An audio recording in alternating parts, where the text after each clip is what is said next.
So Ankit, today is the third and final part for labor claims laws of and IBC, yes. claims of workmen, employees. Although there are still certain things which are pending before Honorable Supreme Court, but I think still a lot of clarity has now been achieved. Therefore, I think today we would be discussing the position of various judgments and how finally it gets concluded. So good afternoon, everyone. Good evening, everyone, and welcome back to the weekly webinar series that we are having. And the past two sessions, we have talked about labor laws, we talked about definitions of workmen and the whole importance of claim submission from the workmen and the labor, the various definitions of bonus, gratuity, etc., etc. So let's look at the judgments that will be the focus today.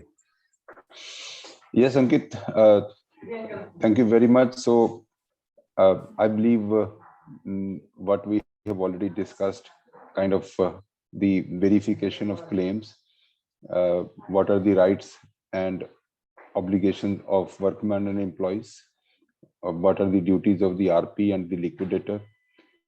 I think today we are going to discuss the latest judgments on the issues of handling the labor in the CIRP and the liquidation part. So I will just share my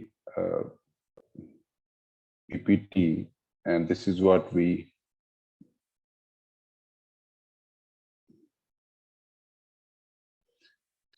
have already discussed all these distribution provisions, and let me see where we actually have to start.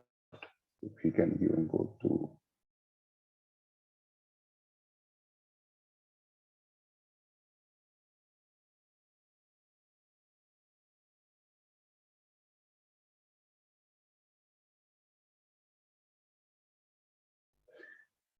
so this now we call it welfare claims.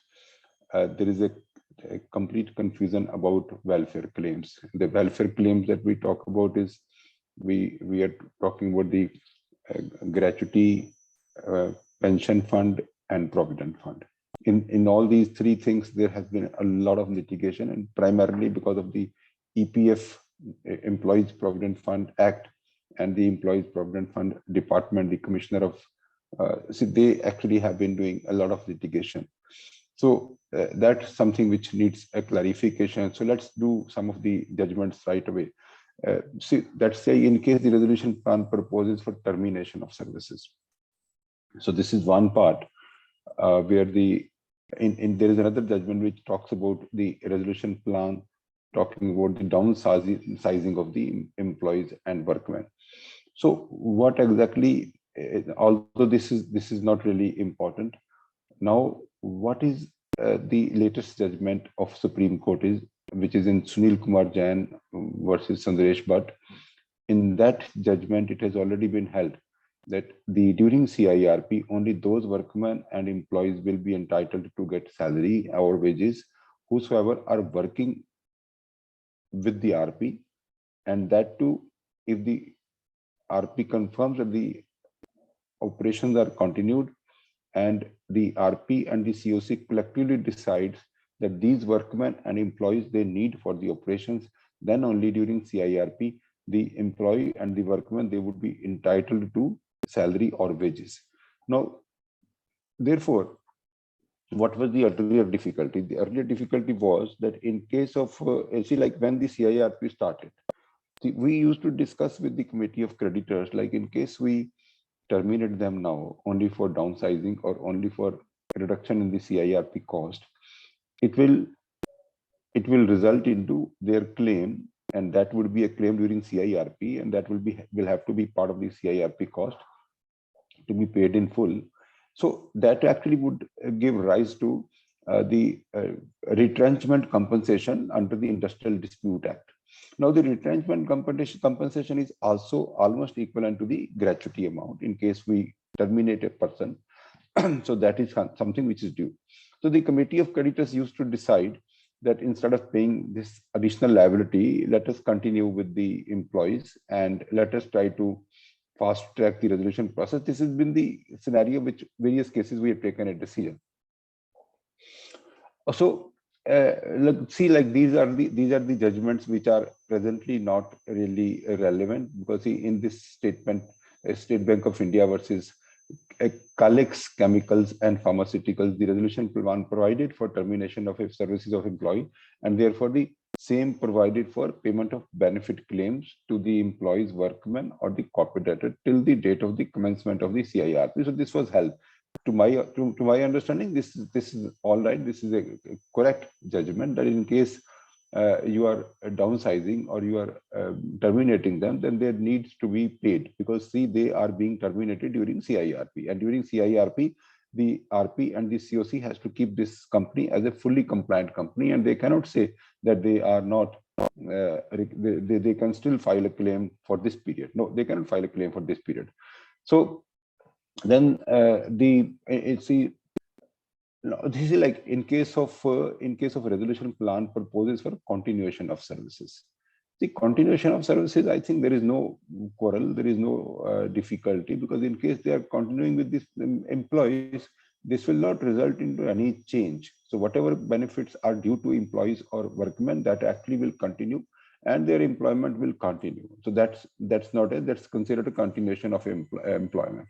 Now, so like in case this is continuation, then the Supreme Court this is long back. In fact, this is in 2011, the Supreme Court has decided in the case of in one case where it has been held by the Supreme Court that in case the workman is not interested in continuing, because that was a case where all the workmen was in fact asking for their welfare benefits, and they said that we want to resign and we want to go, whereas the employer was saying that I'm not terminating them, I'm continuing with them. So then the Supreme Court said that no employee or no employer can force a workman or employee to work with the company.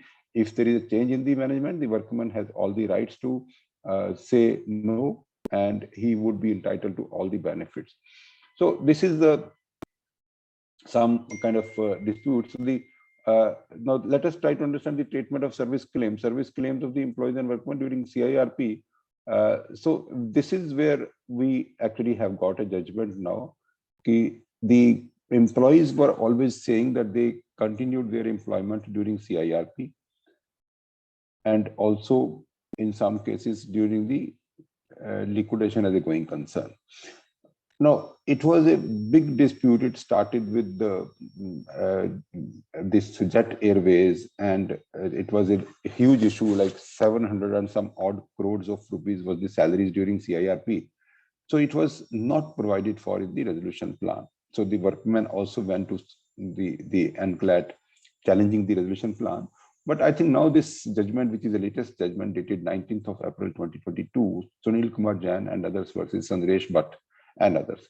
Now, this was the corporate debtor in this case was ABG Shipyard Limited, and the issue was that the workmen, in fact, when the CIRP started, there were 562 workmen and 93 employees at Dahej, and 291 workmen and 99 employees at Surat, and similarly at other locations. Now, in this case, the adjudicating authority and not granting the relief to the appellant herein with regard to their claim relating to salary, which they claimed for the period involving CIRP period and prior period.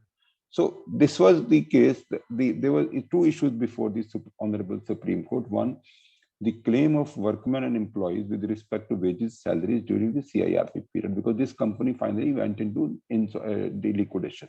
So there was no resolution plan which was approved. It was the workmen, all these workmen, they said that we continued our employment during CIRP period. So they filed their claim during liquidation process.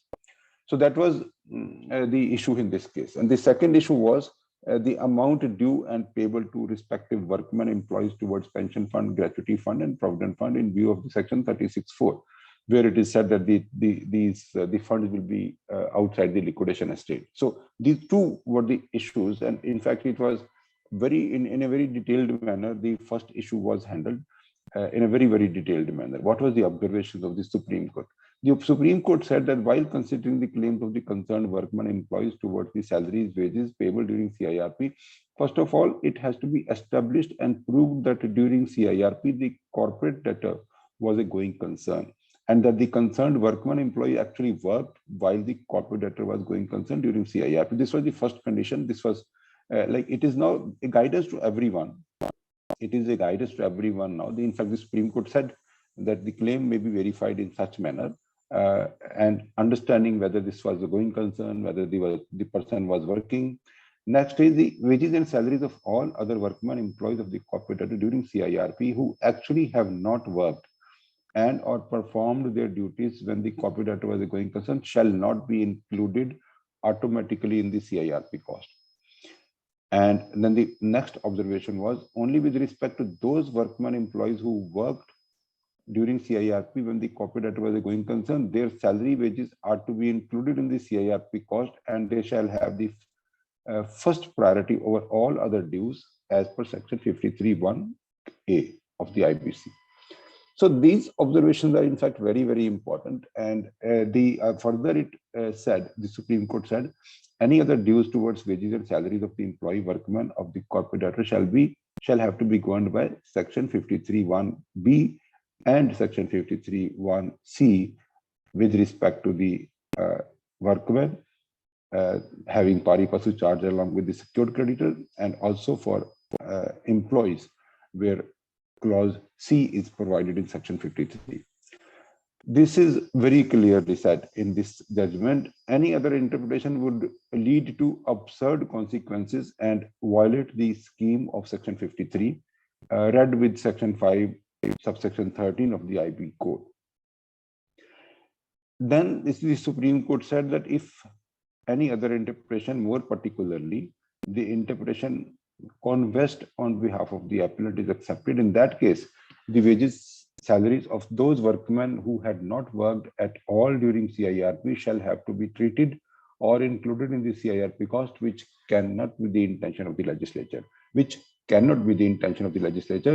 Further, it said, however, still the claims submitted by the appellant will have to be adjudicated upon and considered by the liquidator, and the liquidator has to adjudicate and consider whether the corporate. So now what happened is, in fact, the Supreme Court said that the duty is with the liquidator, like how many people worked and whether the company was kept as a going concern. This was the duty of the liquidator. And see, the observation says, this observation also kind of discussed the other cases. So Ankit, can you just, or I will, because I would like to consolidate this judgment a little later, because in case you can see this observation of the Supreme Court. So we are talking about,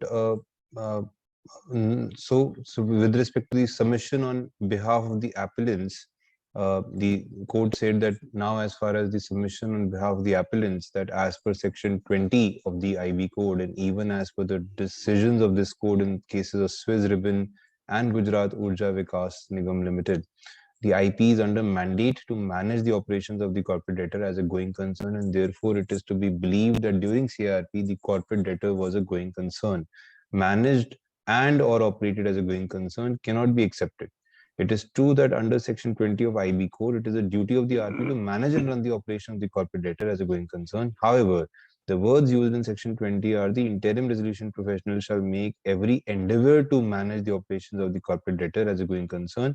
Therefore, even if it is found that corporate debtor was not a going concern during CIRP, despite best effort with the resolution professional, it cannot be presumed that still the corporate debtor was a going concern during CIRP period. So basically, I think the interpretation is very clear that there is a difference between trying to make it or run it as a going concern versus actually making a going concern. And I think that's what the court, this judgment says, that in case, say, there is a factory and that factory has not been running maybe for a few months before the CIRP date, or even after the CIRP started, the factory was not able to operate because of some problems with raw material procurement, or the relationship with the customer. There can be many issues which can come up, for which the RP tried his best to run the operations, but he was not able to do that. So I think this judgment kind of says that if the workmen have not worked during that period, then they would not be entitled to their emoluments. Yes. Now, before going to the next issue of the Supreme Court, now I think we can conclude one, that whenever the CIRP starts, the first thing that the IRP or the RP has to do to understand whether the operations are kept as a going concern or not.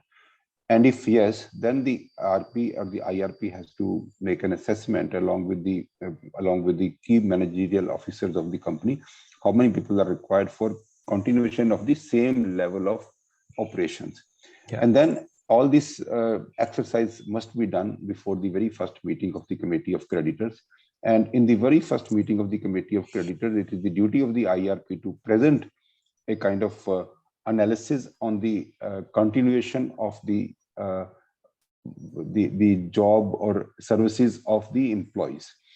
So the COC will also prove whether this is required or not, and if required, how many workmen are required and what is their salary. So that is the exact estimate of the expenditure which will be approved by the Committee of Creditors in lieu of this new regulations which are proposed, that the Committee of Creditors will actually make an estimate of expenses in the very first meeting, and then they will have to contribute that much.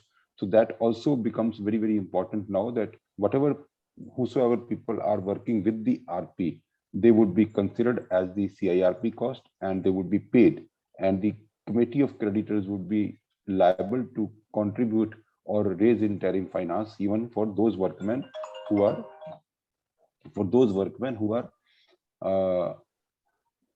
working with the organization.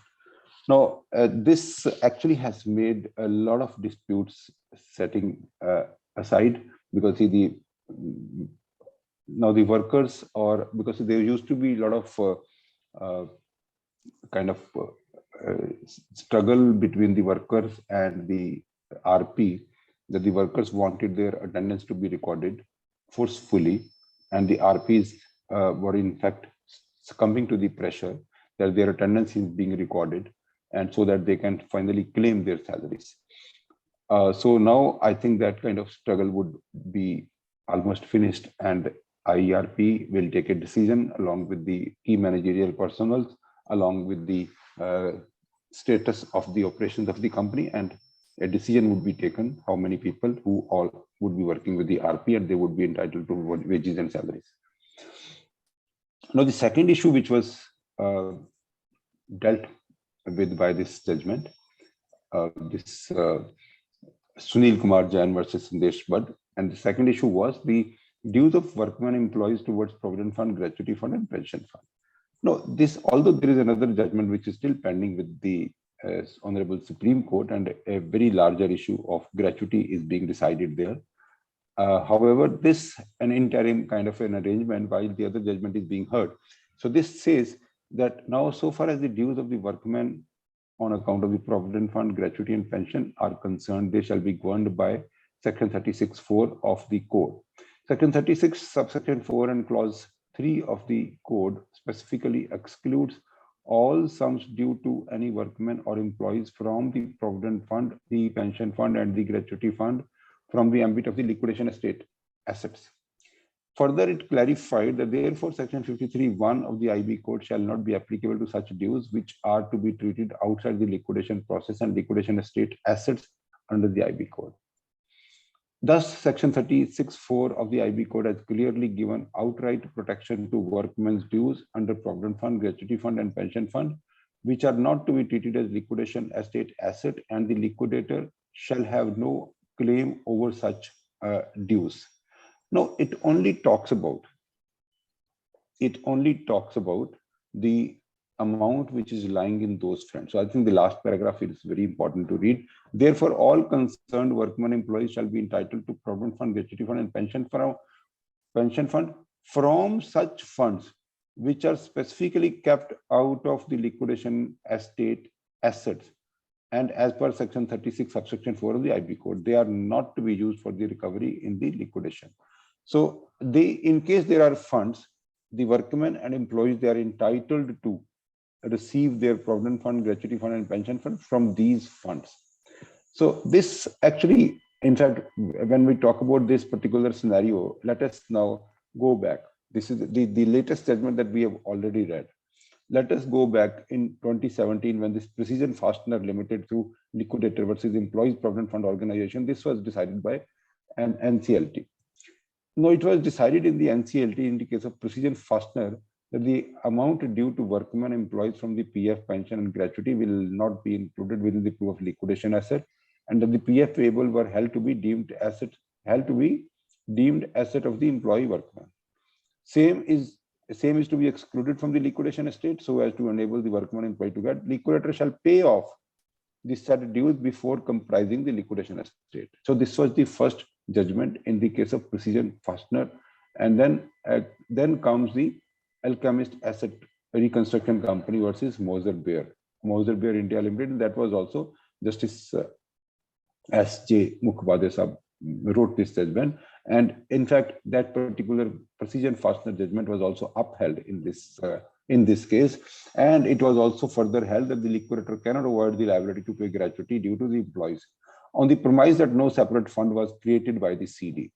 That was also one important. I think this particular part, that the liquidator cannot avoid the liability to pay the gratuity dues to the employees on premise that no separate fund was created by the CD. This part is presently pending before the Honorable Supreme Court. It is to be adjudicated, and therefore this is also, like, I also think that this is a very big concern, that if an employee is working for 30 years with a company and then company goes into insolvency and the liquidation, the gratuity should have some priority, because that is something which is otherwise killing an employee's the entire life's earning by way of gratuity. So that's something which is also to be considered. Now the next is the liquidator has to ensure that the funds are created. That was the judgment. The liquidator has to ensure that the funds are created and distributed to the workmen outside the Section 53 waterfall. The liquidator must provide these funds even if there was no diversion of such funds by the CD. Now, this particular judgment of NCLT was affirmed, it was confirmed by NCLAT. And then it was confirmed by NCLAT, and then appeal is presently pending in the Supreme Court. Then in 2020, this judgment came, Sawan Godiwala, the liquidator of Lanco Infratech versus Apala Sivakumar. So this particular judgment from NCLAT, it was also written by Justice V.P. Singh. It was reiterated that the PF pension fund, gratuity fund shall not be treated as part of the liquidation estate.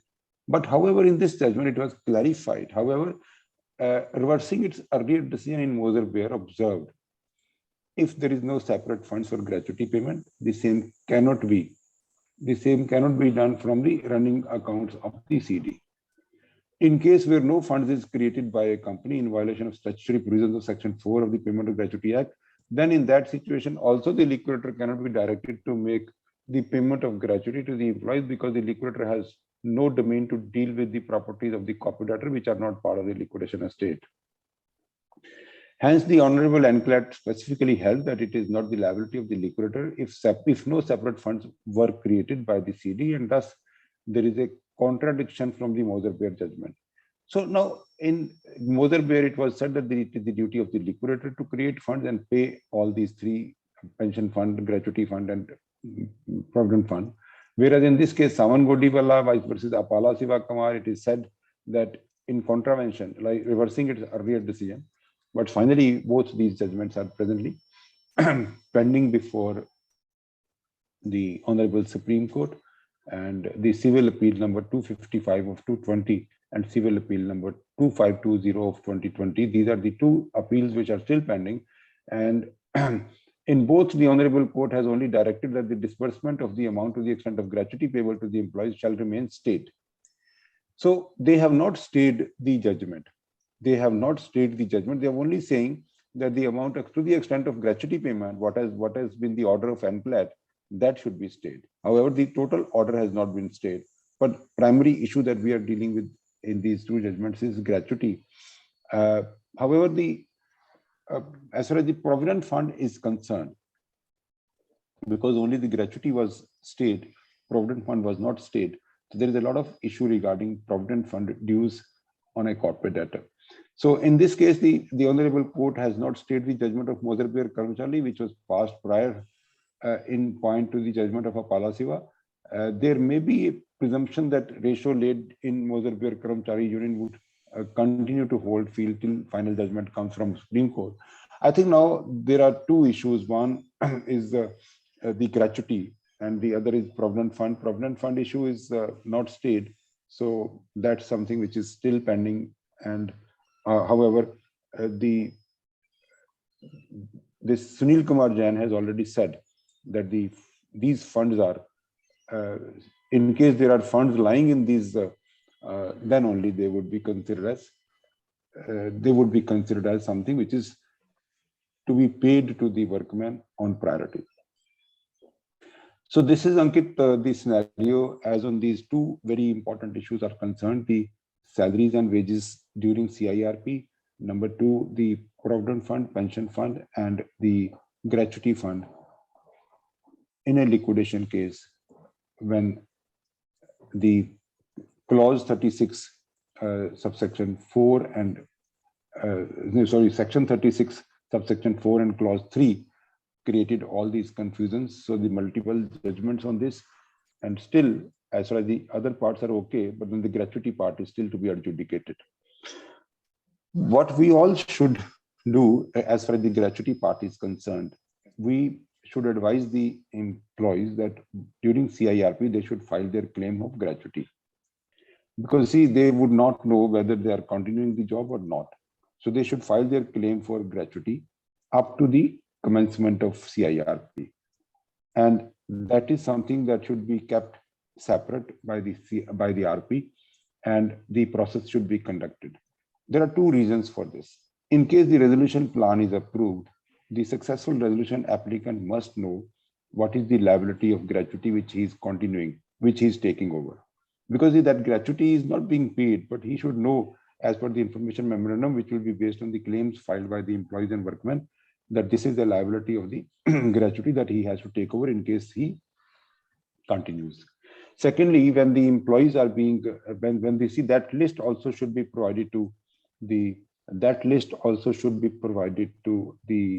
resolution applicants, like how many people are continuing to work and how many people are not continuing to work. Because see, for others, the gratuity will have to be paid. That will be part of the workman dues.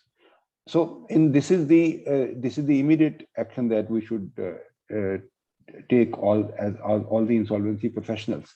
But see, secondly, even in the case of commencement of liquidation, there are two things which Supreme Court might even decide when this adjudication would be done.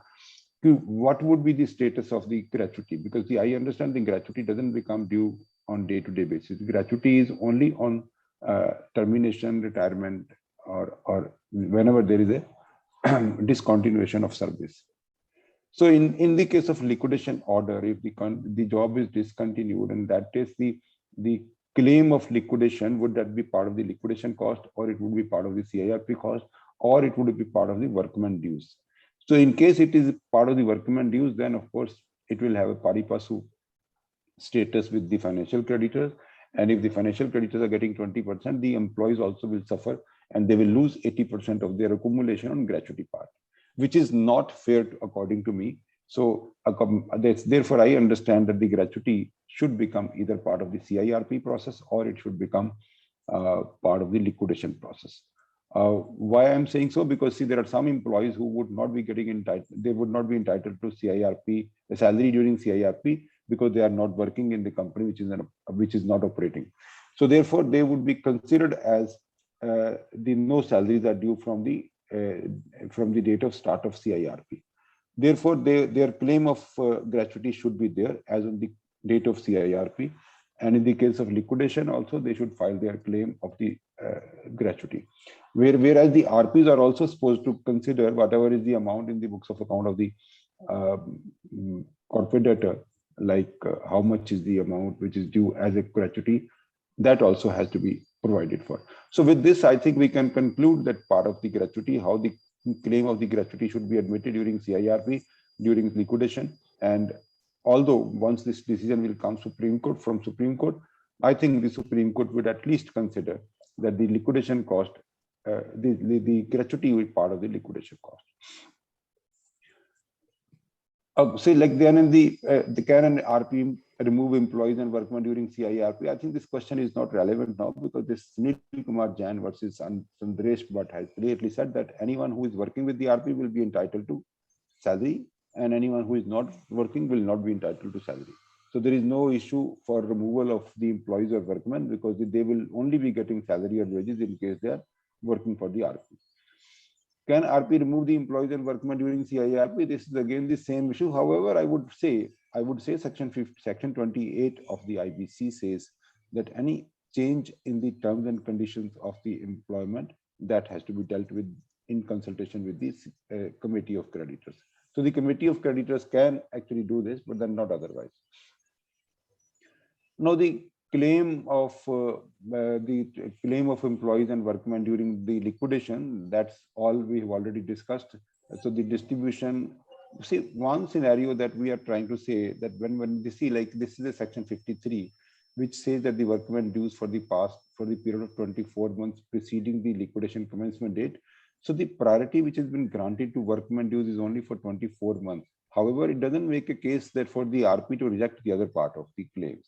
Now, in case any employee is claiming to be an employee of the company for the last 7 years, and the records are also showing that he's been an employee and he's never been terminated, so I think the RP or the liquidator should admit the claim separately for 24 months and the balance for separately. Because see, that is the reason, because see, when we see the employees also, when we see this clause C, it talks about the employees, and that is only for 12 months.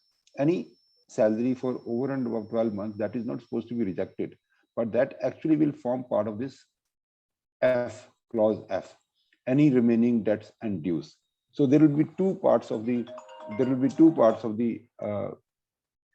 claim verification, one having priority and the other which is the normal others, and that will fall in clause F. And in case there is money available in the company, this remaining also would be paid. So this is well taken care of. And now I think the pension fund, gratuity fund, settled position, this is once, and this is many judgments are there. Like, although we should not see, because see this even in section 2021, in the year 2021 also, the Employees has given the similar judgment as Moderator was.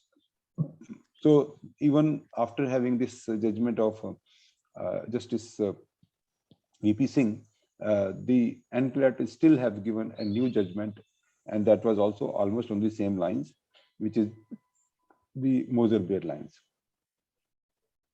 So now I think this part is over. So there is another issue which we might even deal today, and that is where the claims can be filed. The claims filed by the trade unions. It is JK Jute Mills Mazdoor Morcha versus Jugilal Kamalpath Jute Mills, and that's in 2019. It is again a Supreme Court. So in this case, the trade union filed an application to initiate CIRP. And CLT dismissed, saying that the trade union is not an operational creditor because no service is provided by the trade union. Now, in Ankit also in fact dismissed that appeal, stating that each worker may file an individual application before NCLT. However, and see, the Supreme Court has said that the NCLT was incorrect in refusing to go, because the trade union is within the definition of person, and it is saying that the trade union would not be an operational creditor as no services are rendered by but then the trade union represents its members who are workmen, and therefore the appeal was allowed, and that company in fact was considered as commencement of CIRP. Now this was another issue where in the case of liquidation, the claims were being accepted by the liquidator while the company was kept as a going concern. when the company was kept as a going concern, so there was no deemed discharge. There was no deemed discharge of workmen or employees, that the gratuity will not become due to workmen as on the date. So the gratuity continued. So the gratuity will be payable to only those only those whose employment has been terminated. So this is also because, see, like, this is what I was trying to say. See, you can't say that the person is working and his finally he's terminated, and then his dues of gratuity can be considered as at par with the secured creditor, because, see, the secured creditor big at 20%, but then the employees gratuity should have a priority because they have earned it over 30 years, 40 years. So this is so in this case, like Milind Dixit and others, like this is Alicon Engineering Company Limited, it was held by ANCLAT that once the company is being kept as a going concern during liquidation, the liquidation order shall not operate as a notice of discharge to the corporate debtors' employees. Further, it was held that NCLT erred in directing that the liquidation order should be deemed to as a notice of discharge of the employees. So the notice of discharge was invalid in the case because in this particular case, the NCLT itself directed that the company may be kept as a going concern. So therefore, that was considered as continuation and not as a discharge. So, so Ankit, in case you can take up a few things, few of the judgments from this. Can you take up few of the judgments from this? Very much.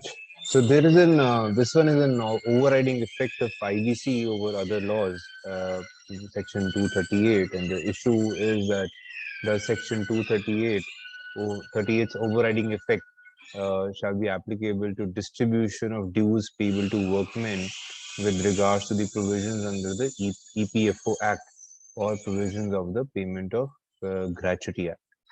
And in LML Limited versus State of UP, the Honorable Allahabad High Court observed that Section 238, being a non-abstentive clause, shall have an overriding effect over other laws. And under Section 53(1)(b), only workmen's dues for a period of 24 months preceding the liquidation commencement date are required to be distributed to the workmen in priority provided therein. All the other duties, all the other debts and dues pertaining to workmen would be required to be paid in the order of priority mentioned in section 53(1)(f) of the code. The court also observed that workmen's dues in section 53(3)(2) would have the same meaning as assigned to it in section 326 of the Companies Act 2013. So basically, the overriding effect is therefore approved by the Allahabad High Court in this case.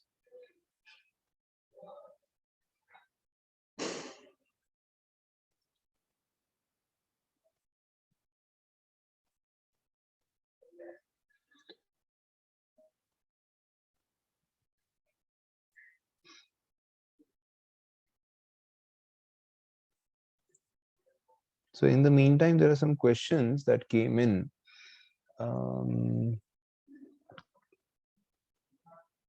One question is with respect to what if the claim from the employees for gratuity is not received. So I believe there are two ways for any liquidator or RP to take into account the claims of employees or for gratuity. One is, of course, looking at the value appearing as outstanding, if any, in the books of accounts. The other is, of course, to have claims from the employees.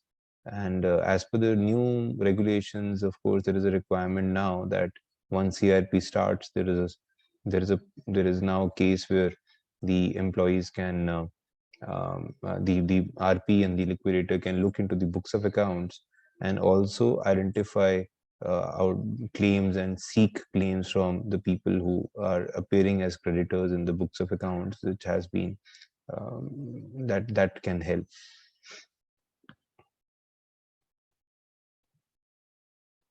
Then we have a question that any latest SC judgment regarding rising functions for EPF 95.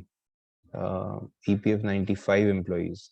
This issue has been pending for long, and no one is taking any action.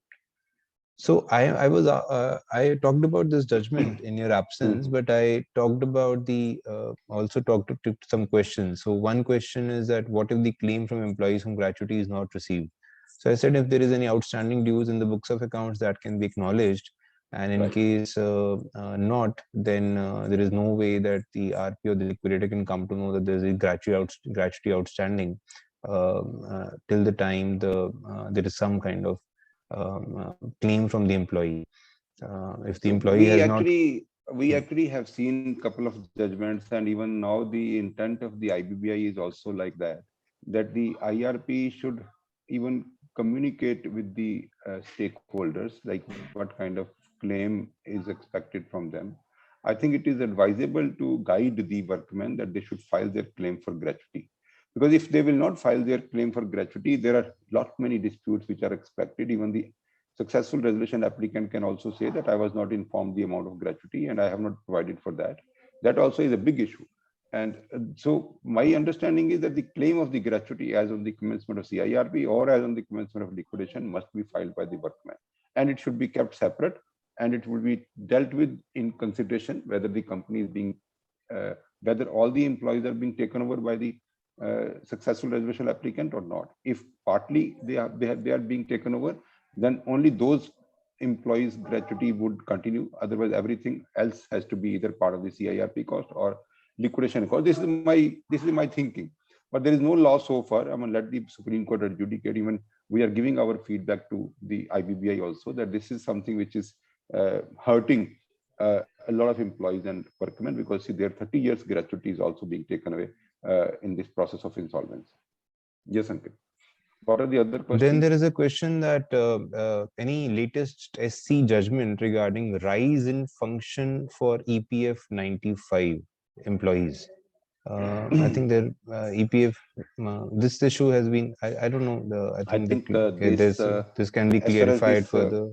No, I think this judgment of Sunil Kumar Jain versus Sandresh Bhatt, it very clearly says that the Provident Fund, this section 36, subsection 4, clause 3, it is definitely applicable in case there are funds in these funds. In case there are funds lying in Provident Fund, Gratuity Fund, and Pension Fund, then the liquidator have no access to that. However, it is not the duty of the liquidator to provide all these funds on priority, because see, what exactly it would be. Now, let us talk about as far as this pension fund is concerned. In case there is no pension fund in the company, and if there is a fund, then there is no funds in, there is no real funds into that particular fund. Then if there is any dues of the employees regarding pension fund, and those in any case that has to be handled as workman dues or employees dues, because the pension so far was the kind of it was not contributory. It was not even mandatory for private sector. It was it was basically a kind of terms of the engagement. It was depending on the terms of the engagement. So there is no law which says that each employer will have to give pension to employees. It is only the terms of engagement which says that. Yeah. Secondly, when we talk about the gratuity fund, so we have already discussed a lot about gratuity fund. So gratuity fund claim, in case there is no fund into the gratuity fund, then the claims has to be taken. And this is where we are still awaiting for the judgment from Supreme Court. And the third is coming to Provident Fund. Now, the Provident Fund, when we talk about Provident Fund, there are three components of the Provident Fund. One, the Provident Fund claim. One is the when the salaries are disbursed and the employee's contribution is deducted for Provident Fund, and the employer has to add his own contribution and to be deposited in the account of the employee. That's what is the requirement of the law. And second thing, which is very important for all of us to understand, if the salaries are not disbursed, then there is no deduction from the employee salary. And if there is no deduction from the employee salary, then there is not even a responsibility of the employer to contribute his own part of the Provident Fund. So what we are only looking at, the Provident Fund up to the time the salaries are or wages are being dispersed. If the salaries or wages are not being dispersed, the Provident Fund is not due for payment. Now let us see the salaries were disbursed and the employees contribution was deducted, but it was not paid by the employer because of the paucity of funds. That part of the claim, is something which has a priority, because see, that is something which the money doesn't belong to the company. That money belonged to employees. It was kept in the company as a trust. It was only on trust that it was kept. So this is something which has over above all priority. Second part is the Provident Fund, which is a contribution from the employer. So that is a workman dues or employees dues, and will have to be handled according to Section 53, subclause 1B and subclause C. Then the third part is that when the Employee Provident Fund or EPF department sends you a claim, that claim will have a couple of more items. One, the interest for delayed deposit. Number two, damages, and number three, penalties. Since this department, since all the three things will not go to the account of the employee. These are the penal provisions and just kept in the law as a deterrent so that everyone deposits on time. And this goes to the Provident Fund Commissioner. So the claim for these three items, like interest on delayed payment, damages, or penalty, these should be kept as a statutory dues and would have priorities under 53E, and that should be kept separate. So there are three parts of the Provident Fund. One part is the employee's contribution, which is top priority. The second part is the employer contribution, that will be considered as 53 normal workman dues or employees dues, and the third part would be considered as statutory dues. This is what is my understanding, and in fact, this is in case the section in case Sunil Kumar Jain versus Sundaresh Bhatt is applied carefully, then that means that the Provident Fund has got no priority. When one issue is solved that it has got no priority, then that means it is a part of the workman, or it has to be treated as per the status of the claim. Now, one part of the claim is that my money has been deducted, it was lying with the company. So my liquidation estate says that anything which is not owned by the company should not be considered as a liquidation estate. Even if the funds are, or even if the possession is with the liquidator, it should not be considered as part of the liquidation estate. So that's what applies on the employee's contribution, employer contribution as workman, and employees dues. This is what is regarding the EPF. So I think we've done EPF also. So we've dealt with all the three. Ankit, next questions. In fact, Ankit, all these judgments, whatever we are now looking at, this is regarding the Provident Fund, and since every judgment is saying that there is no conflict in Employees Provident Fund Act or Section 238, and therefore there is no requirement of 238, both are independent, all these kind of judgments, various judgments, and all this is presently not really valid. Presently it is not really valid because of the Sunil Kumar Jain versus Sundaresh Bhatt from Supreme Court. As far as the gratuity part is concerned, that is pending. Right. So I believe with respect to my understanding for PA for gratuity is that there is a difference in the way it is accounted for, and there is the way it is actually payable is different. The PF is not so different because the PF is normally paid on the go unless and until there's a default, and maybe for 1 or 2 years or some period of default it has not been paid to the PF department after deduction from the employees. Very similar to how TDS behaves. There, of course, the one thought process would be that if PF has not been paid by the employee to the PF department, then the PF eligibilities are also not available to the employee from the PF department with respect to that sum, because there's nothing where there is a process, there is no process where the PF can be availed by the employee without that being deposited by the employer. Yeah, yeah. So that therefore becomes an indirect, of course, there is always the statutory payable that will appear in the company's balance sheet towards the PF department, but in a way that is also the receivable from the employee. Similarly, in case of TDS, in case there is a TDS due towards the government with respect to certain TDSs deducted by the company, which have not been deposited, again, the amount is not claimable by the assessee whose TDS was deducted. So in a way, that person has received that money short. He has never received the Form 16A or Form 16 for the amounts of TDS which was deducted. The third part is that in case of gratuity, of course, there's an assessment, or leave encashment also. There's an assessment of the accounting terminology and the liability in the accounting perspective. And wherever there is no separate fund maintained, again, it remains to be a liability in the company, and payable when the employees actually leave or resign after completion of 5 years. And there can be a scenario where the gratuity liability has been created for employees who have not yet completed 5 years, and therefore no gratuity is payable to them, even if it is appearing in the books of accounts.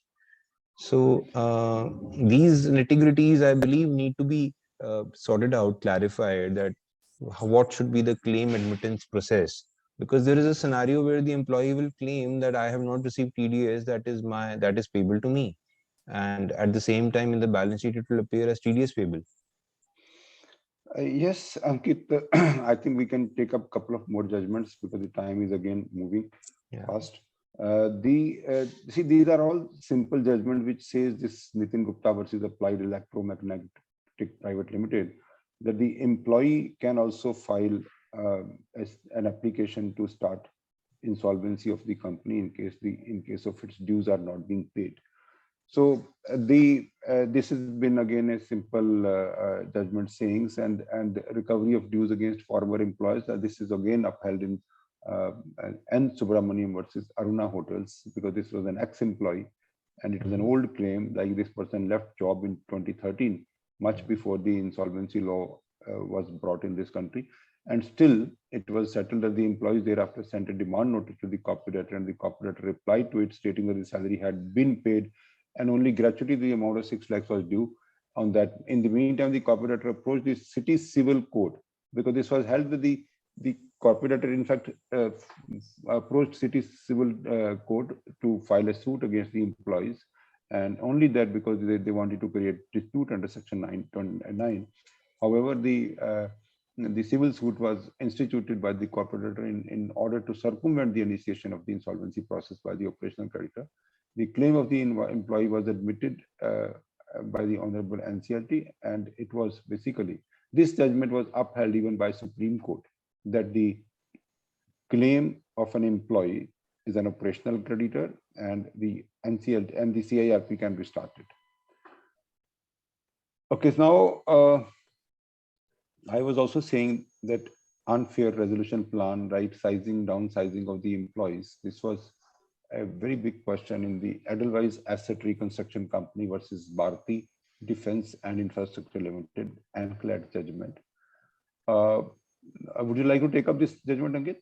Yeah, sure. So the Honorable Supreme Court in this case rejected the RP filed application seeking approval of resolution plan submitted by the resolution applicant, and basically the plan provided, because the plan provided that the resolution applicant will sell the corporate debtor in 2 years, and the plan further did not give due consideration to the interest of all stakeholders, seeks several exemptions, and contains a lot of uncertainties and speculations, and provided for right sizing of employees without mentioning the approximate number of employees to be terminated or to be retained without complying with labor laws. And so basically this is a lot of conditions which are post conditions. So this is anyway something which has been struck down these days. In case you have a resolution plan where you have subsequent conditions, then that would not make it a feasible plan. I think that's very clear from now. So the Supreme Court in this case has of course said that the workman cannot be deprived while considering the viability and feasibility of the resolution plan. And there is merit in the argument that welfare dues payable to workmen has to be paid in entirety. So you can't say that, okay, I have employees in the organization, I will fire them and not pay anything to them. That can't be a condition, and that will be understood to be a subsequent condition after the resolution plan is passed. We have also collated whether the interest or and damages form part of Provident Fund dues. So we saw this section 7Q of EPFO Act, and then we also saw the interest payable, the definition of interest payable by the employer. So it was very clear that these are not going to the employees. These are government dues. So therefore, we analyze that any part of interest which is being claimed by EPFO department, that has to be classified as a statutory dues owing on because this is an organization which can be considered as a statutory organization, but this organization is only trying to maintain the funds which are invest funds. So any interest liability or any liability on the damages, all that would actually be considered as statutory dues, and that would not be something. Even the damages also under section 14 capital B of EPFO Act, these are also damages which is basically for default in making the payment. So power to recover damages, it's basically from employer, and we've seen that it doesn't go to the account of the employee. So it can never become the workman dues. So these are the statutory dues, and like any penalty from GST department or income tax department or any interest, that actually becomes statutory dues. What we are talking about is this is separate, and the workman dues are separate, and the employee dues are separate. This is the reason that we actually kind of analyzed the EPFO Act also. The Supreme Court, and this is even not important because see, these are not going to the workman kind of thing. Again, this is levy of interest by the PF authority. This is the Tourism Finance Corporation of India, and this again, so far NCLAT has been giving orders that there is no conflict between IBC and the EPFO. These kind of various judgments, I think it is losing its importance now, because see, that was only till the time it was driving by that Moserware judgment that it is all on priority. Then everyone started going into detail what exactly is consisting of the EPF dues, but those are not really relevant now. Therefore, I think we can conclude in such a manner that yes, I think we can conclude as far as this PF gratuity fund and pension fund, that we've already concluded. In fact, we've done PF conclusion, we've done gratuity conclusion, that we've done. What about interest under section EPFE? That's also done. The damages also, penalties also, that we have handled. In the case of gratuity, we are saying that yes, this kind of claim we have to receive. In case of gratuity, that also we have discussed, we have concluded. So I think, Ankit, we have concluded this part, and we can take some of the questions in case there are, and then we can conclude. So there's a question on medical reimbursement bills. Will they be held to be treated as employee dues? Yes, medical reimbursement bills is a part of the contractual arrangement between the company and the employee, and whatever bills are pending, that will become employee's dues. And if it is a workman, then it will become workman dues. So any kind of arrangement between the company and the employee or workman, that everything is a due. So would depend on the terms. Would depend on the terms of employment. If this reimbursement is discretionary and not part of the employment agreement, then maybe it will not. Yeah. So I believe we've taken up all the questions. PF dues are different from PF penalty and interest is also something that we have talked about. And I believe the recording for this will also be available on the AAA YouTube channel. So it is available for everyone to see. That was also one of the queries from somebody. I think the leave-in encashment is also one of the questions which is coming. The leave-in encashment also, it's partly a law and also partly a policy, kind of policy of the company.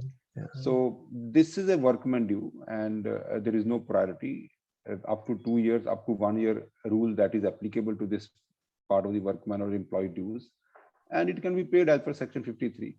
So, but then this cannot be said that this is not a part of the workman or employee dues. This is part of the workman employee dues.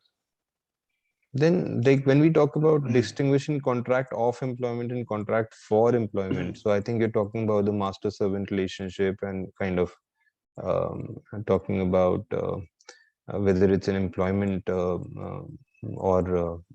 a contract. I think that's the question. No, contract is the contractual worker or a contractual employee is not part of the employee's work dues or workman dues. There has to be employment. There has to be a employee and employer relationship. Otherwise, they all are service providers. So they would actually go to section 53(1)(e), which is the residual section for all operational creditors. Like any contractual employee who might even be going to the office every day, but that would not be a workman due. That would not be an employee due. Yeah, so there has to be an employer-employee relationship. There's no doubt about it. There has to be. So there is always this question on whether the employer-employee relationship is in substance or is in the name. So that is, of course, an issue. But as long as the employee salary is not being paid to him month on month, that would be a major evidence that the employee perhaps is not an employee. He's in contract working under a contract. So I think there is an important question which has been raised, and that question is like the order of liquidation, discharge of workers. What would be the compensation entitlement 25FF of the Industrial Dispute Act of the Employment Terms? Now, this see, when we read carefully the section 25FF of the Industrial Dispute Act, this talks about the retrenchment compensation to workmen. Now, the Retrenchment Compensation and Workmen Compensation Act, these are two different things. The retrenchment compensation is part of the Industrial Dispute Act, and it is applicable to workers. It is not applicable to employees. And the other part is, which is a Workmen Compensation Act, that is only on account of the injury, death, or kind of disability. That's a separate act. Or talks about minimum wages. That's the idea. So then they see, like when we talk about this Workmen Compensation on discharging to workmen or employees, that is not something which the employer has done. It is the implication of law, influx of law, that the company has closed and the workers are discharged. So there is no retrenchment compensation payable on this occasion. It is a simple claim of salaries and wages and no compensation for discharging them from their duties. Yes, I agree. As far as the gratuity is concerned, gratuity should not be considered as part of the pending workman dues and should not become part of the pari passu arrangement with the secured creditor, and even for employees that is also not available. So therefore, gratuity should be part of the CIRP and liquidation cost, whereas there is no retrenchment compensation which is applicable to workers or employees getting discharged on liquidation order. So there is another thing that I need to mention, I think, before we need to wind up now. It's more than an hour already. So there is news now that from 1st July onwards, there is a possibility for the notification of the new labor code. So the new labor code was already passed by the parliament and also passed by the president. And they are acts, but they are not enforced because they have not been notified. So that is expected to happen from 1st July onwards. It was kept pending only because the code was supposed to be read with the rules, and there are still about 8 odd states which are yet to prepare their rules. So it is now expected that it will be enforced, and maybe it will not be enforced in areas, or partly enforced in areas where the rules are not yet made. So that is how this is actually coming into action. So that will also change a few things that we have discussed and that have been prevalent throughout so many years. I think the last question that we can take, whether the workers will be entitled to notice pay. According to my understanding, the notice pay is not applicable on the discharge as per section 33(7). When the liquidation order is passed, all the employees will be deemed to have been discharged. So there is no notice period, because there is no notice required to be given by the employer. It is a court order. The court order might come in 1 year or might come in 1 month. But whatever that pending adjudication was done, but after that order, there is no notice pay which is required. So great. Thank you, everyone. Thank you for being part of this 3-episode journey of understanding and talking about labor laws. And it was a lot of feedback was shared. It was really educating for all of us to take up this topic. So thank you very much, all the viewers and listeners. I really thank all of you that you keep us motivated and you join the webinars in all those large numbers, and we actually get overwhelmed. Thank you very much. Thanks a lot. Again, we'll come with a new subject on the next Sunday. Thank you. Thank you.